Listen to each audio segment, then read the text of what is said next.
Hello everyone, welcome to Chahal Academy. So in today's video, we are going to learn about the basic terminologies of climatology. दोस्तों जैसे climatology बहुत important section है आपका geography का, इस climatology में कुछ चीजें जो बार बार रिपीट होंगी, बार बार हमें उन चीजों को सुनने को मिलेगा। तो इसलिए सेपरेट वीडियो में उन्हीं बेसिक टर्मिनोलॉजीज और बेसिक डेफिनेशंस की क्लैरिटी लाने के लिए बनाई है। इस वीडियो में हम जानेंगे सबसे पहले what is atmospheric pressure, atmospheric pressure किसको बोलते हैं, second what are isobars, third what is relative humidity and fourth what is pressure gradient. सबसे पहले हम बात करेंगे एटमॉस्फेरिक प्रेशर का। तो दोस्तों एटमॉस्फेयर को अगर मैं बिल्कुल सिंपल कर दूं तो एटमॉस्फेयर को आप समझ लो एयर। तो वो एयर का दबाव मतलब एयर का प्रेशर किस पे, धरती के सरफेस के ऊपर, उस एयर प्रेशर को हम क्या बोलते हैं, atmospheric pressure. Now how air exerts pressure on the earth surface, कैसे एयर अर्थ सरफेस के ऊपर दबाव डालती है, क्यों, क्योंकि इस एयर को धरती की जो ग्रेविटेशनल पुल है वो अपने तरफ खींचती है। जब इस एयर को धरती अपने तरफ खींचेगी तो एयर प्रेशर कहां एग्जर्ट करेगी, धरती के सरफेस के ऊपर। इसी प्रेशर को हम क्या बोलते हैं या इसी फोर्स को हम क्या बोलते हैं, atmospheric pressure.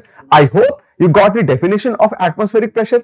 Now we will discuss about the relation of atmospheric pressure and temperature.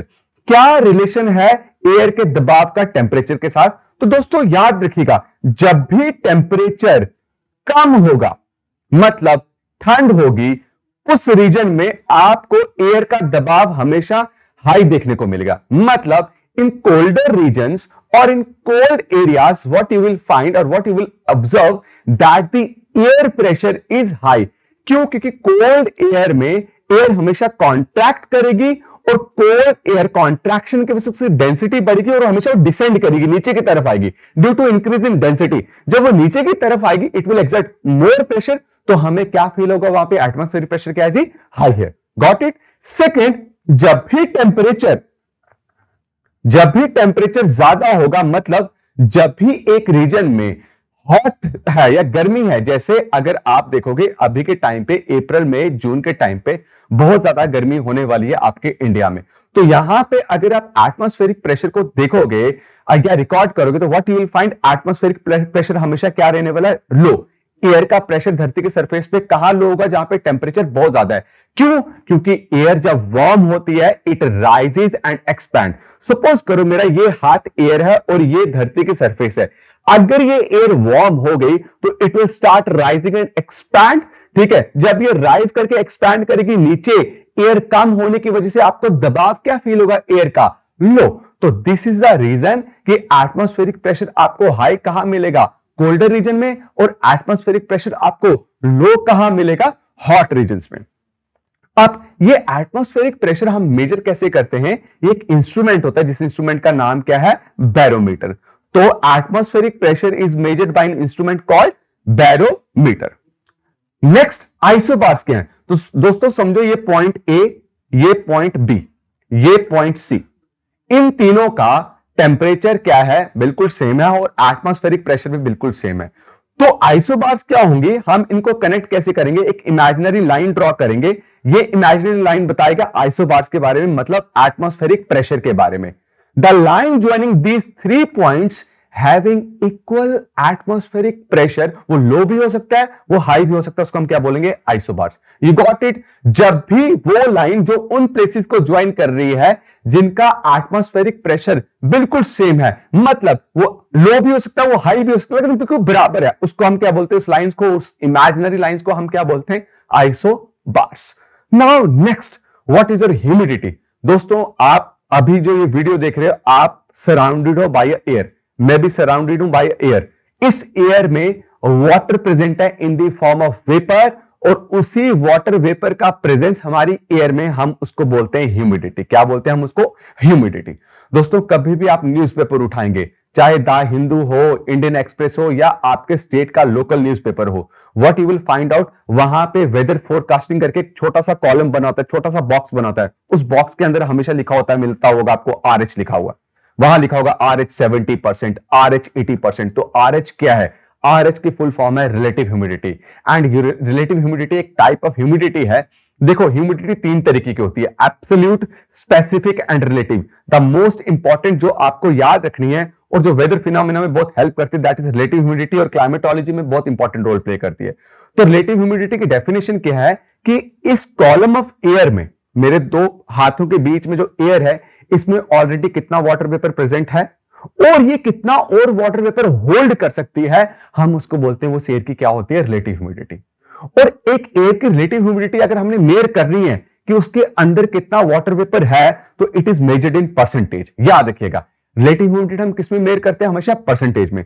अब मैं बोल रहा हूं कि रिलेटिव ह्यूमिडिटी एक एयर की हो गई 100%, तो इसका मतलब क्या है कि एयर पहुंच गई है अपने ड्यू पॉइंट में।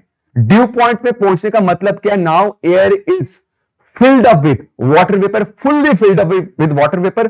अगर फर्दर एयर और क्या कहते हैं वाटर वेपर को होल्ड करने की कोशिश करेगी, तो water vapour will start changing into water droplets, मतलब कंडेंसेशन होने स्टार्ट हो जाएगी, और इसी तरीके से आपके क्लाउड फॉर्मेशन होते हैं। अब रिलेटिव ह्यूमिडिटी का कुछ रिलेशनशिप है आपका टेम्परेचर के साथ। क्या रिलेशन है कि अगर टेम्परेचर कम होगा, जितना टेम्परेचर कम होगा उतनी रिलेटिव ह्यूमिडिटी बढ़ेगी, मतलब एयर उतनी वाटर वेपर को होल्ड करेगा जब टेम्परेचर कम होगा। और एयर की रिलेटिव ह्यूमिडिटी तब कम होगी जब टेम्परेचर ज्यादा होगा। जितना टेम्परेचर बढ़ेगा उतना रिलेटिव ह्यूमिडिटी कम होगी, और जितना मतलब रिलेटिव ह्यूमिडिटी कम होने का मतलब उसका वाटर परसेंटेज कम होता जाएगा, कंडेंसेशन नहीं होगी। लेकिन जितना टेम्परेचर कम होगा उतनी रिलेटिव ह्यूमिडिटी बढ़ेगी, मतलब वाटर का परसेंटेज और एयर की वाटर होल्डिंग कैपेसिटी बढ़ती जाएगी और कंडेंसेशन पॉसिबल होगी। तो मतलब जब भी आप देखोगे रिलेटिव ह्यूमिडिटी 100% है, तो उसमें क्लाउड फॉर्मेशन होनी है, रेनफॉल होनी ही होनी है। ठीक है दोस्तों, आई होप कि आपको रिलेटिव ह्यूमिडिटी की डेफिनेशन समझ आ गई। अब प्रेशर ग्रेडियंट, बच्चा सिंपल सी बात है, ग्रेडियंट का मतलब होता है डिफरेंस। तो what is the meaning of pressure gradient, the difference in pressure. अब प्रेशर डिफरेंस दो तरीके के हैं, एक है हाई प्रेशर, एक है लो प्रेशर। ये बनाया मैंने रीजन ए, ये बनाया रीजन मैंने बी। यहां पे है आपका हाई प्रेशर, यहां पे है low pressure. Now what is pressure gradient के बिटवीन ए एंड बी कितना प्रेशर डिफरेंस है, that is basically pressure gradient. Now what is pressure gradient force, तो मतलब प्रेशर ग्रेडियंट फोर्स ये है जो ये प्रेशर डिफरेंस होने की वजह से बिटवीन टू रीजन जो फोर्स प्रोड्यूस होगी, उस फोर्स को हम बोलते हैं प्रेशर ग्रेडियंट फोर्स। बच्चा again I am repeating, pressure gradient क्या है कि दो रीजन्स में, ए रीजन और बी रीजन, इसमें कितना प्रेशर डिफरेंस है, that is basically pressure gradient, right. अब अगर मैं बोल रहा हूं स्टीप प्रेशर ग्रेडियंट, सुनिएगा, steep pressure gradient. Steep pressure gradient का मतलब है कि जो डिफरेंस है प्रेशर का between two points, the difference of pressure between two point is maximum, मतलब high temperature low, high pressure और लो प्रेशर में डिफरेंस मैक्सिमम है। जब मैं बोल रहा हूं जेंटल प्रेशर ग्रेडियंट, तो जेंटल प्रेशर ग्रेडियंट का मतलब है the difference between high pressure and low pressure is minimum. तो जब भी बच्चा याद रखिएगा स्टीप प्रेशर ग्रेडियंट होगा, तो जब भी स्टीप प्रेशर ग्रेडियंट होगा तो विंड मूव करेगी horizontally, wind will move from high pressure region to low pressure region. और अगर प्रेशर ग्रेडियंट बहुत ज्यादा हुआ, मतलब स्टीप हुआ, तो विंड वेलोसिटी बहुत हाई होगी। और जब भी प्रेशर ग्रेडियंट कम होगा, तो याद रखिए मतलब जेंटल होगा, तो विंड वेलोसिटी भी क्या होगी, कम होगी। और ये प्रेशर ग्रेडियंट फोर्स, ये रिलेटिव ह्यूमिडिटी, ये एटमॉस्फेरिक प्रेशर, ये बहुत ज्यादा इंपॉर्टेंट रोल प्ले करते हैं डिफरेंट वेदर फिनोमेना में, जैसे क्लाउड फॉर्मेशन हो गया, विंड मूवमेंट होगी।